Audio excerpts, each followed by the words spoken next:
One of my favorite lessons is from Carl Jung. Your branches can only reach as high as your roots reach hell. So if you're seeing all of the horrible conflict and the exact duality exactly as good as there is bad, it is up to us to create our reality based on what we're focusing on. So where you focus is where your energy goes. I always remind myself, however happy I am, it's equal to however sad that I can become in the next moment. Adding an extra identity doesn't necessarily mean anything different. People describe things as it being really different, but the only thing I could describe it as is more. It's more excitement, it's more challenge, it's more anxiety, it's more laughter. My experience of life was like this before, and then with being a mom, it just added like another layer.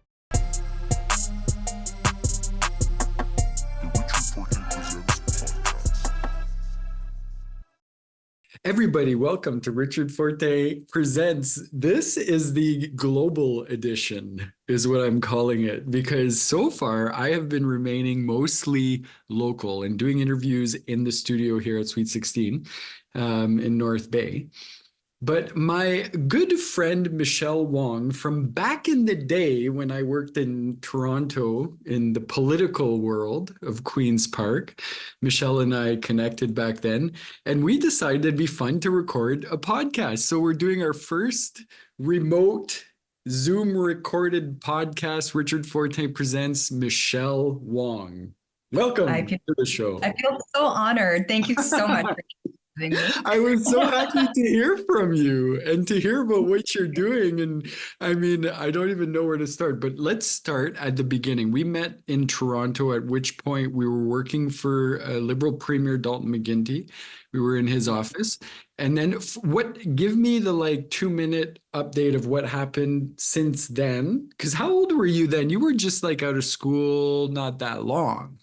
I was out of school for about a year. So I was in my early 20s, but thank God for that, because that job required a lot of energy that only a 20-year-old would have. I was working 80-hour weeks back then. So, but the job was exciting. So I was I was super grateful for that.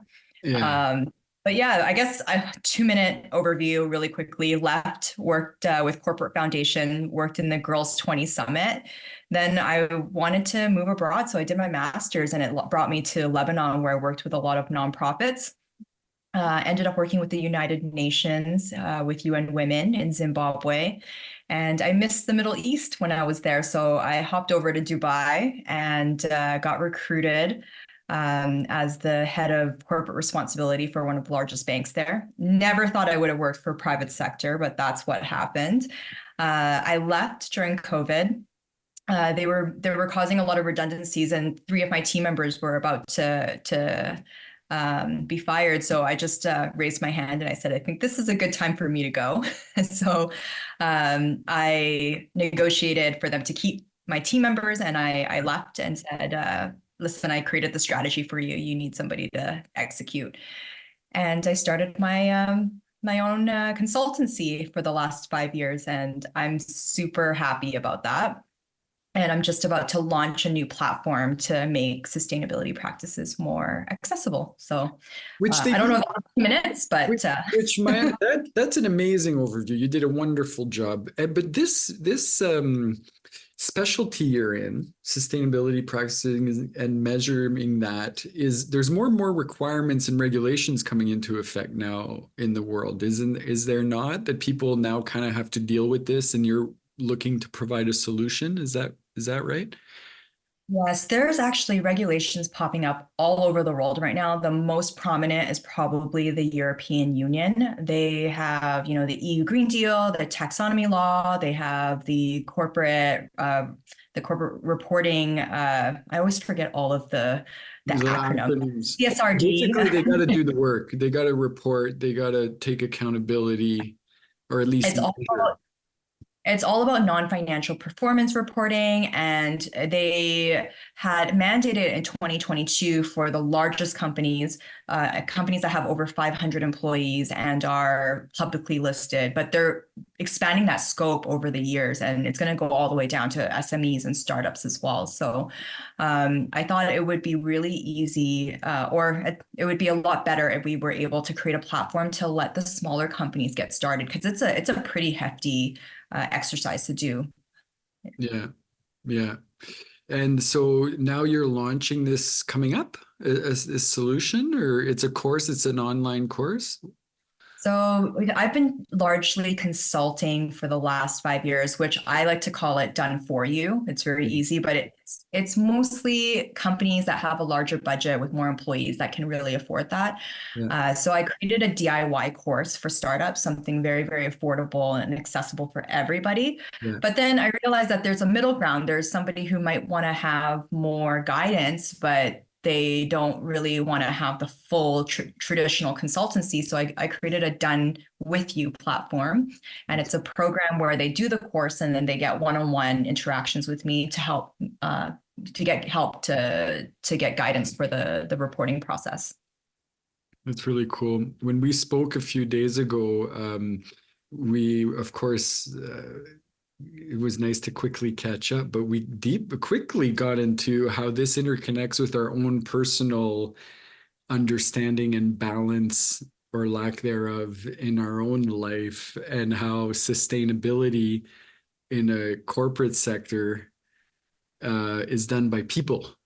And people are also trying to find a way to sustain their mental health and spiritual growth, physical growth, mental growth. Where do you find in your journey this is bringing you?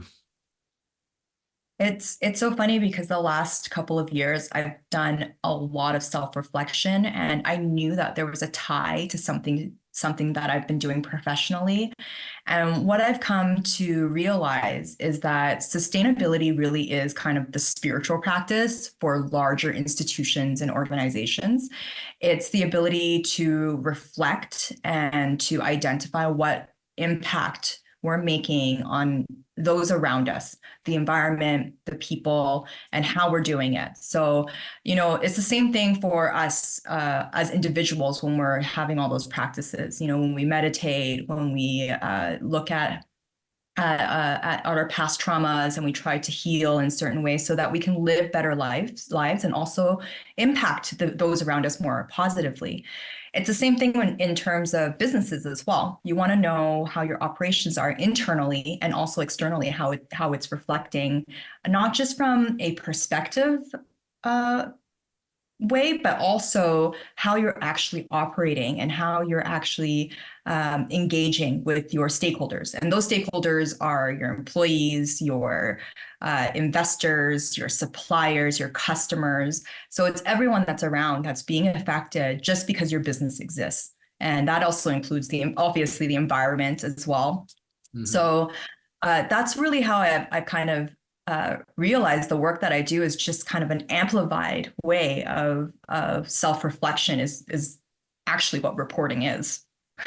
So. Yeah. And it's hard to self-reflect. It's not easy to see the consequences of our actions all the time. Sometimes it's nice, but sometimes it's not so nice too. How do people handle that in the world you live in when it's not so rosy? I think it depends where they are. I think if you're being forced to do it because of the let's just say because of the regulation, a lot of times people kind of resist it or they just want to hide it, which now we call it greenwashing from a corporate level. And there's also a lot of ramifications for that, both legally and reputation wise. And that's also kind of how it is individually as well. When somebody's not really ready to face themselves, they kind of want to suppress it. And then that also has a lot of connotations and also consequences. But then there's also those who are in leadership roles of organizations who are totally gung-ho and ready for this. And they're like, all right, come at me. Let me see what needs to be done. And they're ready to make the changes that are needed, or they're ready to make the changes in some aspects, but not all aspects, because they only have so much energy that they can focus on. So it's funny because organizations and corporations and businesses are really just a amplified version of the individual, but the larger it becomes, the less emotional it becomes, I guess, because it's become institutionalized. But if there's a smaller business, there's a lot more emotion that comes to it because it becomes somebody's baby, you know? Yeah. Yeah, Yeah. that's so interesting. I mean, to think of it that way. I was listening to somebody talk about how our bodies basically are just a bunch of different things doing different functions.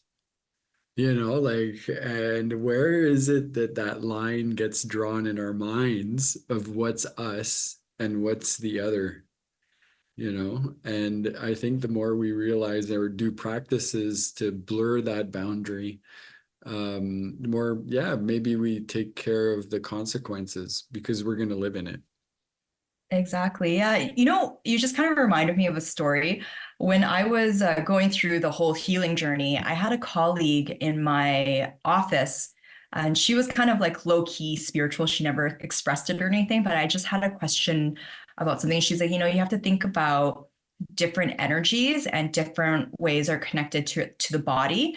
Uh, the mind is kind of like the CEO, and she was like, and this chakra is kind of like the CFO, and she talked about how colors um, that of the healing practices, which is pranic healing and such, and different modalities are different, work in different ways for yourself. So she was using corporate terms to try to get me to understand spiritual practices. So I guess that's why Yeah. come full circle again. So So what do you yeah. practice these days, Michele? I actually am a certified pranic healer, and I try to do those practices on a daily basis on a personal level. So I do, I call them the micro practice because sometimes when you have to sit down and do the full meditation, it can be half an hour to an hour. And I have a baby and lots Yeah. of other responsibilities. So I create micro practices for myself. So in the morning I get up, and if I don't feel like I can do, a full 20 minutes or so forth, I at least spend a couple of minutes to do an energetic cleansing for myself and try to get the day started. And I think we had this conversation as well. The days that I don't do it, it's fine, but it's not as great as the days that I do at least start my day clean Yeah. or clean energies from me. So that's one of the main practices I do. I would like to say that I do more yoga, but I'm just going to be really honest. It's really hard for me to stay committed to that practice. But yeah, those are the main ones. That's cool. That's very cool. Who are your greatest inspirations in terms of in your field? Who do you think are the people that we need to know about or listen to a little more if we're curious about, what's coming in the sustainability and the ESG sort of world? That's really hard for me to answer. I would say don't listen to anybody. Oh, I like that answer. Yeah, Michele. even me. I feel like every journey is different, whether it's on an individual level or on an institutional level. And whatever resonates with you, like in terms of what kind of messages that you receive, is probably that person who will inspire you at that particular moment. And that's not to say that they're going to inspire you in the next moment. So for me, I feel like I get inspirations from a lot of people. One day I might get inspired by, an impact investor. And then the next day I'm like, oh, they kind of did something that they shouldn't have done. And I'm like, I'm not so inspired anymore. But then they do something again to redeem themselves and then they get inspired. So I feel like every single individual out there, there's no perfect inspiration when it comes to these things. And I guess it's the same thing from an individual spiritual level. There's no perfect guru. But I guess I'm the type of person who doesn't have like a following mentality where I just follow with an individual, but I like following everybody and seeing what's out there. Yeah, I think I've been mostly like that my whole life too. Yeah, for sure. Who wants to follow? Not me. I For guess the sure. only thing you should follow is your heart and the joy where joy takes you. That's the Exactly. best. So joy has taken you all around the world. So living partially in Dubai, living partially in Romania, where? I'm living partially in Romania, yes, Partially in and Romania, partially in Dubai. So how do you see all the world we live in today? I'm taking us off a little bit topic, but I'm just super curious to know from your perspective how you see the world today with all the conflicts and the globalized nature of these days, you know? one of my favorite, well, it's not quotes, but lessons, and I'm gonna try to paraphrase it to the best, and someone can correct me if it's wrong, is from Carl Jung, like your branches can only reach as high as your roots reach hell. Mm, So if you're seeing all of the horrible conflict and the exact duality exactly as good as there is bad. mhm, So, and it is up to us to create our reality based on what we're focusing on. So where you focus is where your energy goes, and that's where your reality becomes. So if you're only focused on the root of the tree, that's what you're going to be seeing. And I always remind myself, however happy I am, it's equal to however sad that I can become in the next moment. mm. Although I try not to focus on that, I try to stay in the present. But uh, that's that's how I see the world everywhere. There's always duality. Yeah. There's always going to be, and every single new place I go to, somebody may try to tell me why this place sucks or why this place is great, but then I'm able to see the exact like opposite of it as well. And I try not to judge it, but I just try to experience it because that's the beauty of this world. We always live in a balance of duality. We have light and darkness and, hot and cold and so forth. It's amazing. So what has being a mom taught you the most about yourself? Um, that adding an extra identity doesn't necessarily mean anything different. People describe things as it being really different, but the only thing I could describe it as is more. And it's more everything. It's more excitement, it's more challenge, it's more anxiety, it's more worry, it's more tears, it's more laughter, it's more. I just feel like, my experience of life was like this before. And then with being a mom, it just added like another layer, like a cake layer. Yeah. And like, you may have some bitter moments, and those bitter moments are more, but you have those sweet moments too, and that's more. So it's Yeah. just more of it. And Have you I guess learned, did you pick that up off somebody or is that just you should do a reel on that. Like just what for you said there. That's like amazing. I never heard it explained like that. it's funny. I I don't know if I got it inspired from everywhere because every idea I believe every idea is recycled, like it's reincarnated. But I had for the first 5 months, everyone kept asking me, "What's it like being a mom?" And I was like, I don't know how to explain that. And then finally one day I was just like, you know what? It's just more. And they're like, more what? I'm like, everything. It's more everything. Yes. Yes, I Yeah. love that. That's a bit. There's a bit in there. Yeah, that's cool. Awesome. What do you want most for so how old is your baby? 15 months. 15 months. So in 20 years, this kid is going to be 21 years old and going to look back on this interview at at you and what would you tell that 21-year-old today from where you sit? You're what in your late 30s, mid 30s, early I'm 30s? in my 30s. I'm almost 40. You're 40? Yeah, I'm almost 40. Yeah. God, you're looking good. What would you say, almost 40, mom, to your 21-year-old future daughter? You had a daughter? Son. Son, your future son.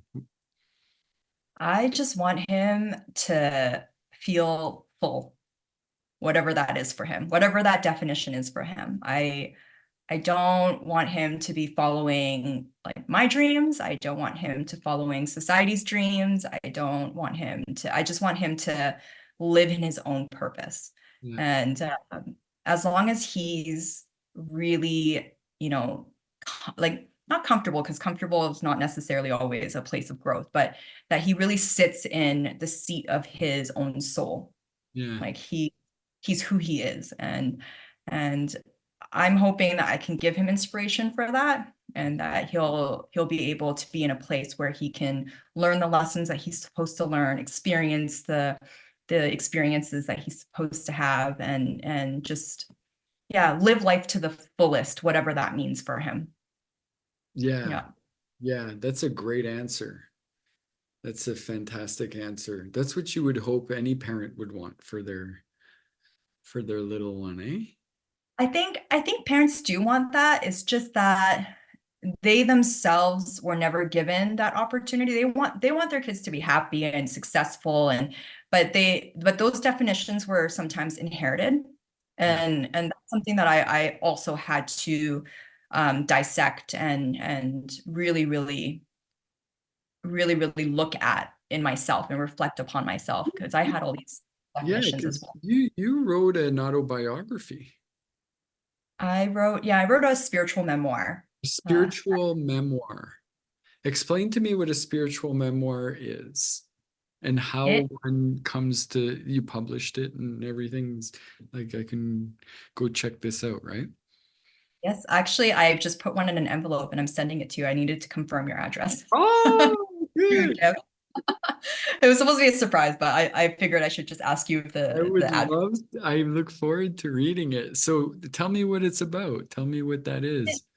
It was a time in my life where I constantly felt like I was running, and I was always focused on my career, and I was like, this is not enough. I need to keep building. I need to get, more. And I'm like, what is more? Like, more what? And when is enough enough? And what is success? Like, what does this all mean to me? And back then I was still at the place where I was like, I'm never gonna have kids and I'm never getting married. I don't need this. Like, and it was just a place where I was constantly searching. And what I had come to realize in my own self-reflection was that these definitions were inherited from previous generations. It was a lot of ancestral trauma dating back. And there was a lot of, I'm not sure if any of your listeners will believe this, but for me, it was a lot of past life traumas as well that I had to dissect. And it was energy that I was carrying, and I had to redefine what those terms mean, like what is more, what's enough, what's success, and this was just I got to a point where I was going to write a book about my dad, and I got into a writing program, and it was completely sponsored by.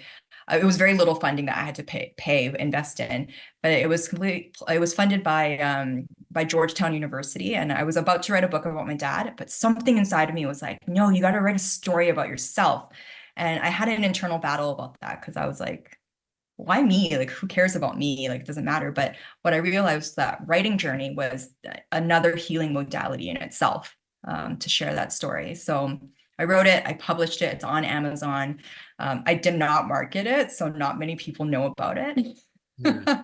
But it was just like another avenue for me to be able to reflect as well. And it looked at lots of different themes.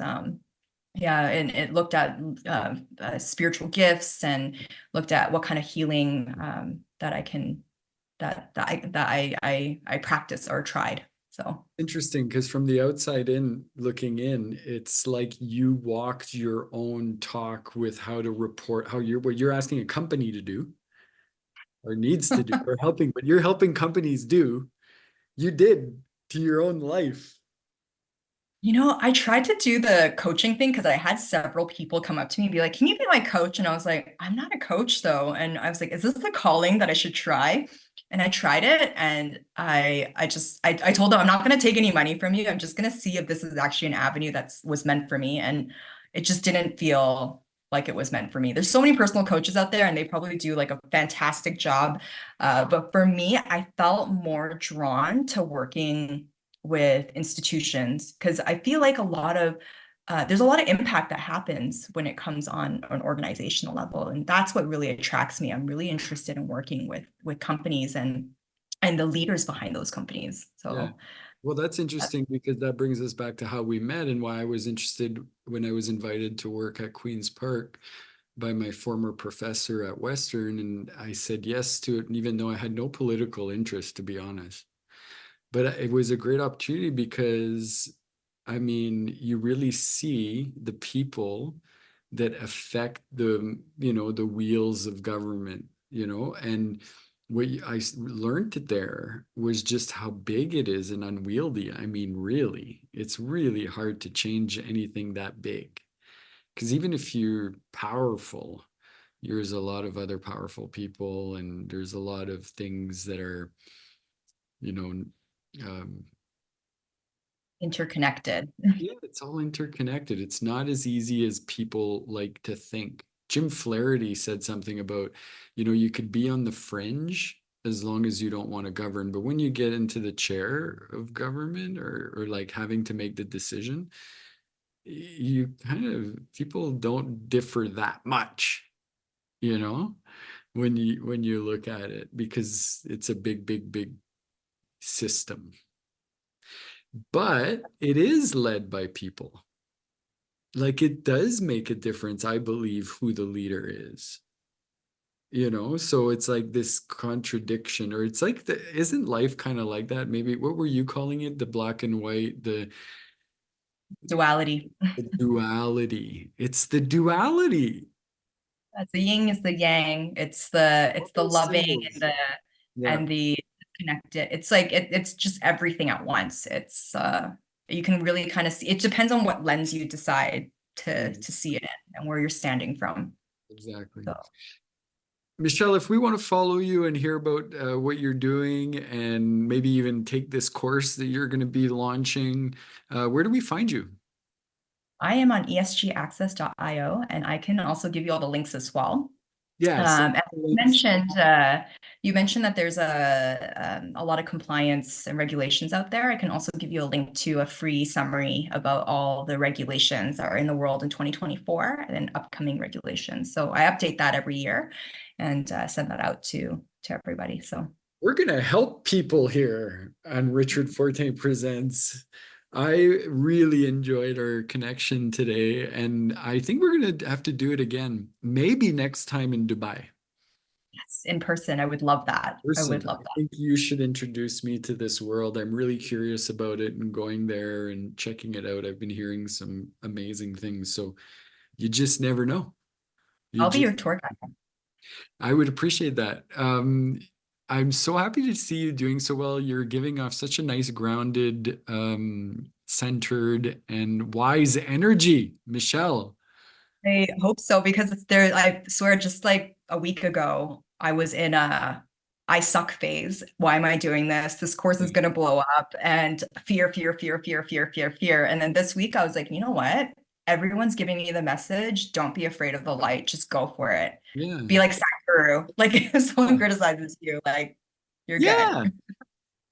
Yeah. Don't he, the way he puts it, obviously I'm like a fan. The way he puts it is he doesn't give other people the power to dictate his mood. He takes full ownership of it.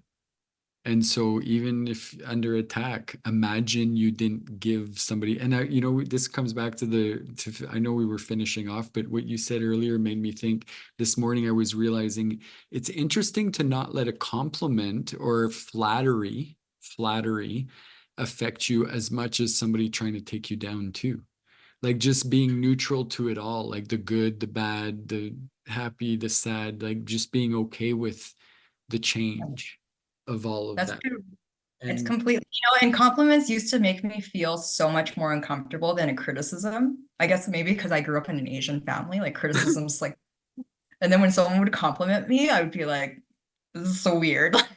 well, let me Or, compliment you on what you're doing. I'm really like, keep going. Don't let last week's things. And the book, there's this book, The Resist, The Art of War, the War of Art of War. Do you know this one? yes, I About the, do. yeah, listen to that. I have it on audio. And if ever I'm getting like, undisciplined-ish, I just like fight the resistance and sit there, whether it's to meditate or to be creative.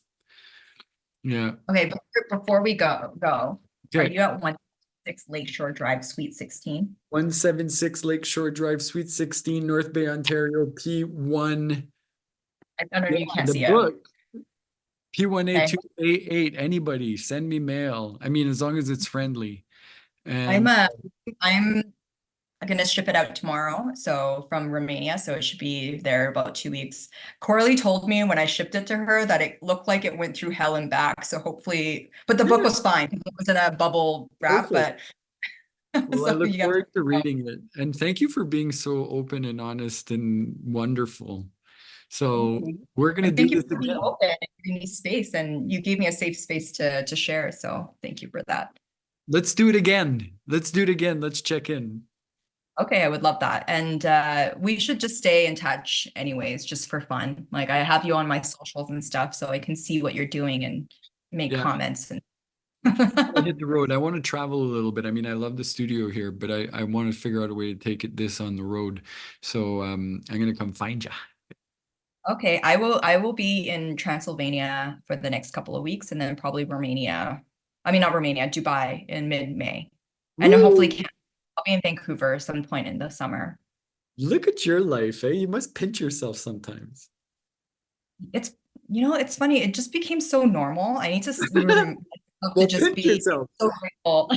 I'm here to I have, remind you. I That have a is, toddler to do that. yeah. Yeah, yeah. Exactly. Okay, Michelle, thank you. Have fun with everything. Good luck with your projects and with the baby especially. Love every second. Thank you. Take care. Okay. Bye. Bye.